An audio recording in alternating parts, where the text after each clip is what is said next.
ഓം ശ്രീ സായിറാം. എല്ലാവർക്കും നമസ്കാരം. ഞങ്ങളുടെ ഈ സൂപ്പർ വുമൺ 369 ചാനലിലേക്ക് എല്ലാവർക്കും സ്വാഗതം. ഞാനിന്ന് ഈ വീഡിയോയിൽ കാണിക്കുന്നത് ഷിർഡി ബാബയുടെ ഹിസ്റ്ററിയുടെ ഒരു ചെറിയ പോർഷനാണ്. ഞാൻ ഭക്തിയോടെ അവിടുത്തെ പാദങ്ങളിൽ സമർപ്പിക്കുന്നു. 1918 ഒക്ടോബർ 15-ാം തീയതിയാണ് ബാബ സമാധിയായത്. അദ്ദേഹം ഒരു ആധ്യാത്മിക ഗുരുവായിരുന്നു. ഭക്തന്മാരുടെ ഇടയിൽ അദ്ദേഹം ഒരു സന്യാസി, ഫക്കീർ, ഒരു സദ്ഗുരു എന്നീ നിലയിലൊക്കെ അറിയപ്പെട്ടു. അദ്ദേഹം ഒരു ഹിന്ദുമത വിശ്വാസിയായിരുന്നോ ഇസ്ലാം മത വിശ്വാസിയായിരുന്നോ എന്ന കാര്യത്തിൽ അദ്ദേഹത്തിൻ്റെ ഭക്തന്മാർക്കിടയിൽ അനിശ്ചിതത്വവും നിലനിന്നിരുന്നു. ഹിന്ദുമത വിശ്വാസിയാണെന്ന് വിചാരിച്ചാലും അദ്ദേഹം ഇസ്ലാം മത വിശ്വാസിയെ പോലെ പെരുമാറിയിരുന്നു എന്ന് പറയപ്പെടുന്നു. അതുപോലെ ഇസ്ലാം മത വിശ്വാസിയാണെന്ന് വിചാരിച്ചാൽ അദ്ദേഹം ഒരു ഹിന്ദുമത വിശ്വാസിയെ പോലെ പെരുമാറുന്നു. ഹിന്ദുമതവും ഇസ്ലാം മതവും സംയോജിപ്പിച്ച നിലയിലുള്ള പ്രബോധനങ്ങളായിരുന്നു പ്രധാനമായി അദ്ദേഹം നടത്തിയിരുന്നത്. അദ്ദേഹം ജീവിച്ചിരുന്ന മസ്ജിദിന് അദ്ദേഹം നൽകിയിരുന്ന പേര് ദ്വാരകാമായി എന്നായിരുന്നു. രണ്ട് മതത്തിലെയും അനുഷ്ഠാനങ്ങൾ ഒരുപോലെ അദ്ദേഹം നിർവഹിച്ചിരുന്നു. അദ്ദേഹത്തിൻ്റെ പ്രധാന ആപ്തവാക്യം സബ്കാ മാലിക് ഏക് ഹേ എന്നായിരുന്നു. അദ്ദേഹം എപ്പോഴും മന്ത്രിച്ചിരുന്നത് അള്ളാ മാലിക് എന്ന വചനമായിരുന്നു. ആദ്യകാല ജീവിതത്തിൽ ഏകദേശം 16 വയസ്സ് പ്രായമുള്ളപ്പോൾ അക്കാലത്തെ ഷിർഡിയിലെ ഗ്രാമത്തിലെ ഒരു വേപ്പുമരച്ചുവട്ടിലാണ് ബാബ ആദ്യമായി പ്രത്യക്ഷപ്പെട്ടത്. അദ്ദേഹം എവിടെ നിന്ന് വന്നു എന്നോ എങ്ങനെ അവിടെ എത്തിയെന്നോ അദ്ദേഹത്തിൻ്റെ മാതാപിതാക്കൾ ആരെന്ന കാര്യത്തിലോ ആർക്കും ഒരു നിശ്ചയവുമില്ലായിരുന്നു. അദ്ദേഹത്തിൽ നിന്ന് ഇക്കാര്യങ്ങളിലൊന്നും വ്യക്തമായ ഉത്തരം ആർക്കും ലഭിച്ചിരുന്നില്ല. അദ്ദേഹം ഷിർഡി ഗ്രാമത്തിൽ എത്തിയ കാലത്ത് ആരോടും അടുപ്പം പുലർത്തിയിരുന്നില്ല. ഏകനായി കടുത്ത വേനലിലും കൊടും തണുപ്പിലും ഗ്രാമത്തിലെ വേപ്പുമരച്ചുവട്ടിൽ ധ്യാനം ചെയ്തുകൊണ്ടിരിക്കും. സമീപത്തെ മസ്ജിദിൽ രാത്രി കഴിച്ചു കൂട്ടുകയും ചെയ്തു. ബാബയുടെ വസ്ത്രധാരണ രീതി ഒരു കായികാഭ്യാസിയെ പോലെ ആയിരുന്നു. ഒറ്റമുണ്ടും ഉടുപ്പും ധരിച്ച അദ്ദേഹം ഒരു വെളുത്ത തുണി എല്ലായ്പ്പോഴും തലയിൽ കെട്ടിയിരുന്നു. അദ്ദേഹം ഏത് മതവിശ്വാസിയാണെന്ന് ഗ്രാമവാസികൾക്ക് നല്ല തീർച്ചയില്ലായിരുന്നു.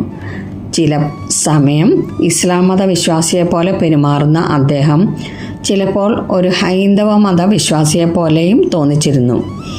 ബാബയുടെ രണ്ടാം വരവ് ഏകദേശം 3 വർഷക്കാലത്തോളം വേപ്പുമരച്ചുവട്ടിലെ ധ്യാനവും മസ്ജിദിലെ ജീവിതവും തുടർന്നു. ശേഷം ബാബ ഒരു ദിവസം അവിടെ നിന്ന് പെട്ടെന്ന് അപ്രത്യക്ഷനായി തീർന്നു. അദ്ദേഹം എങ്ങോട്ട് പോയെന്ന് ഗ്രാമവാസികൾക്ക് എത്തും പിടിയുമില്ല. ഏറെക്കാലങ്ങൾക്ക് ശേഷം ബാബയെ ഔറംഗാബാദിലെ നിബിഡ വനത്തിൽ ആളുകൾ കണ്ടെത്തി. അക്കാലത്ത് തോപ് ഖണ്ഡെ എന്ന ഗ്രാമമുഖ്യനായിരുന്ന ചാന്ദ് ഭായിക്ക് തൻ്റെ കുതിരയെ നഷ്ടപ്പെടുകയും ഗ്രാമത്തിലും സമീപ ഗ്രാമങ്ങളിലും അന്വേഷിച്ച് നടത്തിയിട്ടും കണ്ടെത്താൻ സാധിക്കാതെ വരികയും ചെയ്തു. അന്വേഷണത്തിൻ്റെ ഭാഗമായി അയാൾ ഗ്രാമത്തിന് സമീപത്തെ നിബിഡ വനത്തിലെത്തുകയും അവിടെ ഒരു മരച്ചുവട്ടിൽ തപസ് ചെയ്യുന്നത് കണ്ടു. നടന്ന് വശനായി എത്തിയ ചാന്ദ് ഭായിയെ ബാബ വിശ്രമിക്കാൻ ക്ഷണിക്കുകയും എന്താണ് കൊടുങ്കാട്ടിൽ തിരയുന്നതെന്ന് ആരായുകയും ചെയ്തു. തൻ്റെ ആഗമനോദ്ദേശം അറിയിച്ച ഗ്രാമത്തലവനോട് ഉയരമുള്ള ഒരു മരത്തിന് മുകളിൽ കയറി നിരീക്ഷിക്കുവാൻ ബാബ ആവശ്യപ്പെട്ടു. അങ്ങനെ നോക്കവേ അകലെ പുൽത്തകിടിയിൽ മേയുന്ന കുതിരയെ അയാൾക്ക് കണ്ടെത്താനായി. ഈ ദിവ്യൻ സാധാരണക്കാരനല്ലെന്ന് മനസ്സിലാക്കിയ ഗ്രാമമുഖ്യൻ ദിവ്യ സന്യാസിയെ തൻ്റെ ഗ്രാമമായ തോപ് ഖഡയിലേക്ക് ക്ഷണിക്കുകയും കുറേ ദിവസം തൻ്റെ വീട്ടിൽ അതിഥിയായി താമസിക്കണമെന്ന് അപേക്ഷിക്കുകയും ചെയ്തു. ഗ്രാമമുഖ്യൻ്റെ ക്ഷണം സ്വീകരിച്ച ബാബ തോപ് ഖഡെ ഗ്രാമത്തിലെത്തിയപ്പോൾ അവിടെ ഒരു വിവാഹ ആഘോഷം നടക്കുകയായിരുന്നു. ഗ്രാമമുഖ്യൻ്റെ ബന്ധുവിൻ്റെ വിവാഹത്തിനുള്ള ഒരുക്കങ്ങളായിരുന്നു ഗ്രാമത്തിൽ നടന്നുകൊണ്ടിരുന്നത്. വധുവിൻ്റെ ഗൃഹം ഷിർഡിയിലാണെന്നും ബാബ വിവാഹത്തിൽ പങ്കെടുക്കണമെന്നുമുള്ള അഭ്യർത്ഥന മാനിച്ച് ബാബ വിവാഹ സംഘത്തോടൊപ്പം നാളുകൾക്ക് ശേഷം ഷിർഡി ഗ്രാമത്തിൽ എത്തിച്ചേർന്നു. വിവാഹാഘോഷങ്ങൾ ശേഷം ചാന്ദ് ഭായിയും അനുയായികളും തങ്ങളുടെ ഗ്രാമത്തിലേക്ക് തിരിച്ചുപോയി. പക്ഷേ ബാബ ഷിർദി ഗ്രാമത്തിൽ തന്നെ തുടർന്നു. ബാബ നേരത്തെ ധ്യാനം നടത്തിയിരുന്ന വേപ്പുമരച്ചുവട്ടിൽ സമീപത്ത് മസ്ജിദിലുമായി ജീവിതം തുടർന്നു.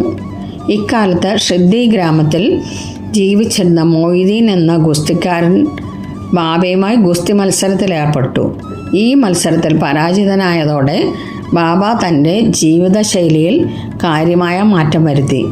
ഗുസ്തിക്കാർ അരയിലും ധരിക്കുന്ന വസ്ത്രവും നീളൻ കുപ്പായവും മാത്രമായിരുന്നു ബാബയുടെ വേഷം. ഉറക്കം തറയിൽ വിരിച്ച കീറിയ ചാക്കിൻ കഷ്ണങ്ങളായിരുന്നു. തലയിൽ വെളുത്ത തുണി കെട്ടുവാൻ തുടങ്ങി. കീറിപ്പറഞ്ഞ വസ്ത്രങ്ങൾ ധരിച്ചു നടന്ന ബാബയെ കണ്ട ഗ്രാമവാസികൾ ഇത് ബുദ്ധിമുട്ടുണ്ടാക്കിയെങ്കിലും ദാരിദ്ര്യം രാജപദവിയേക്കാൾ ശ്രേഷ്ഠമാണ്, ദൈവം ദരിദ്രക്കാരനോട് ഒപ്പമാണെന്ന് പറഞ്ഞ് ബാബ അവരെ ആശ്വസിപ്പിച്ചു. ഗ്രാമത്തിലെ കടകളിൽ നിന്നും വാങ്ങുന്ന എണ്ണ ഉപയോഗിച്ച് ബാബ ആ പ്രദേശത്തെ ക്ഷേത്രങ്ങളിലും പള്ളികളിലും വിളക്ക് കത്തിക്കാറുണ്ടായിരുന്നു.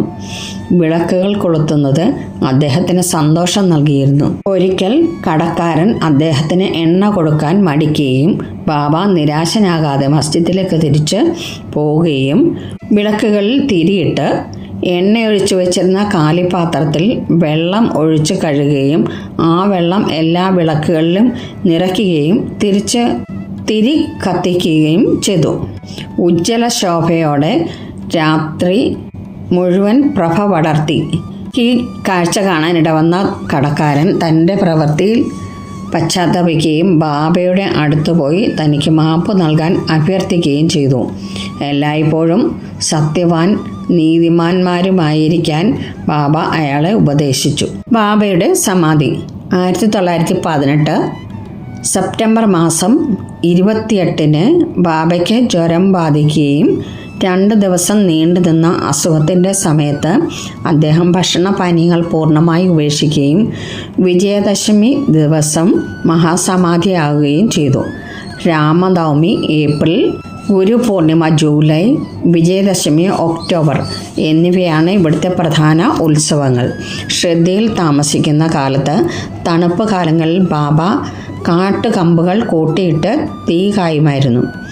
തന്നെ സന്ദർശിക്കാൻ എത്തുന്നവർക്ക് ബാബ ഇതിൽ നിന്നുള്ള ചാരം പ്രസാദമായി നൽകിയിരുന്നു. തീർത്ഥാടനം. ഇന്ത്യയിലെ ആത്മീയ ഗുരുവായി അറിയപ്പെടുന്ന സായിബാബ ക്ഷേത്രത്തിലേക്കുള്ള തീർത്ഥാടകരുടെ ആത്മീയ യാത്രാ സൗകര്യം വിപുലീകരിക്കുന്നതിനായി മഹാരാഷ്ട്ര ഗവൺമെൻറ് ഏകദേശം 340 കോടി രൂപയുടെ പദ്ധതികൾ നടപ്പാക്കിയിട്ടുണ്ട്. ഏകദേശം 80,000 ഭക്തർ ഇവിടെ സന്ദർശിക്കുന്നുണ്ടെന്നാണ് കണക്കാക്കിയിരിക്കുന്നത്. ഏതാണ്ട് 5 ലക്ഷം പേർ ആഴ്ചാവസാനവും അവധിക്കാലങ്ങളിലും ഉത്സവകാലങ്ങളിലുമായി ഇവിടെ സന്ദർശിക്കുന്നതായി കണ്ടെത്തിയിട്ടുണ്ട്.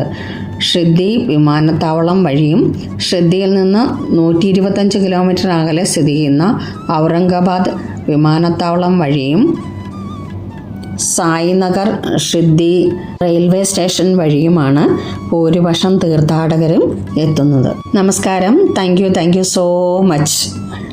ഓം സായിറാം.